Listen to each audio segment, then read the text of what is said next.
राज्यात महायुती सरकारने परवा झालेल्या अर्थसंकल्पीय अधिवेशनात राज्यातील महिलांकरता आर्थिक योजना आणि सवलती देणारी योजना जाहीर केल्यानंतर रविवारी नवी पेठ येथील वीरा पाटील पथ येथील आमदार विजयकुमार देशमुख यांच्या संपर्क कार्यालयात महिलांच्या वतीने महायुती शासनाचे प्रतिनिधी म्हणून आमदार विजयकुमार देशमुख यांचा सर्वसामान्य महिलांच्या वतीने सत्कार करण्यात आला।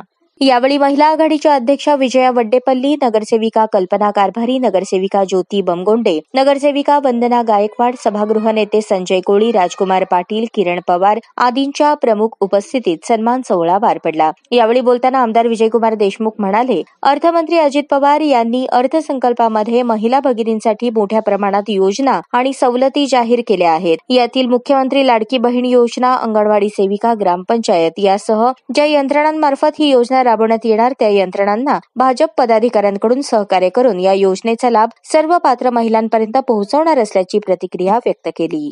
आपले फायनान्स मिनिस्टर अजितदादा पवारने आणि तसेच आपल्या या राज्याचे मुख्यमंत्री माननीय शिंदे साहेब, आपल्या सगळ्यांचे उपमुख्यमंत्री या माननीय देवेंद्रजी फडणवीसने आपल्या सगळ्या बहिणींना एक बक्षीस दिलेलं आहे। म्हणून आज तुम्हाला बोलणं आणि तुम्हाला सगळ्यांचं तोंड गोड करावं भारतीय जनता पक्षाच्या वतीनं, म्हणून आज तुम्हाला ते बोलवलं आहे। आणि आज पाऊस आलेला आहे, पावसामध्ये तुम्हाला थोडं अडचण होत आहे, तरी तुमच्या सगळ्या बहिणीला मी सांगतो की आपण अडचणीत का होईना आपण बसावं आणि या कार्यक्रमाचा आनंद घ्यावा। आज आपल्याला माहिती आहे मुख्यमंत्र्यांनी 18 ते 60 वयाच्या ज्या गटातील महिला आहेत ज्यांचं उत्पन्न वार्षिक 2.5 लाखच्या कमी आहे त्या सगळ्या महिलांना महिन्याला 1,50,000 रुपये तुमच्या खात्यावर जमा होणार।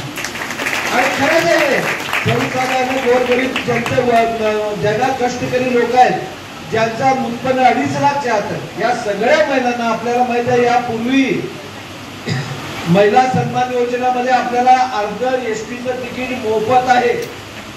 आपण सगळे तीर्थक्षेत्राला चाललेल्या आपण बघतो एसटी मधनं जेवढे लोक उतरतात त्याच्या सगळ्यात जास्त महिलाच असतात आणि त्यामुळे आता आपल्याला जाण्यासाठी 1,500 रुपये महिन्याला मिळणार आहे। आणि त्या व्यतिरिक्त आपल्याला माहिती आहे पंढरपूरला ज्या दिंडी येतात त्या दिंडीला 20,000 रुपयाची प्रत्येक दिंडीला त्यांनी आपल्याला योजनेमधून जाहीर केलेलं आहे। त्यामुळे जास्तीत जास्त या दिंडीमध्ये आपले जे वारकरी लोक आहेत जे आपणही कधी अनेक वेळा दिंडीमध्ये सहभागी होत आहोत त्या दिंडीला आपल्या सगळ्यांची सुविधा करण्यासाठी ते 20,000 रुपये आपल्याला देणार आहेत।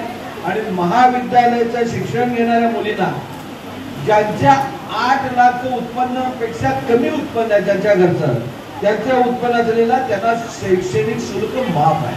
म्हणजे शासनाने भरघोस आपल्या सगळ्या महिलांना एक प्रकारचा आपल्या ज्या महिलांना आणि आपल्या शिक्षण घेणाऱ्या मुलींना यांना एक प्रकारचं जास्तीत जास्त लाभ व्हावं, त्यांनी आपल्या पुरुषांच्या बराबरीने काम करावं किंवा पुरुषांच्या ज्याप्रमाणे पुरुष पुढे येतात त्याप्रमाणे आपल्याही मुली पुढे यावं यासाठी आपण त्यांनी या योजना जाहीर केलेल्या आहे।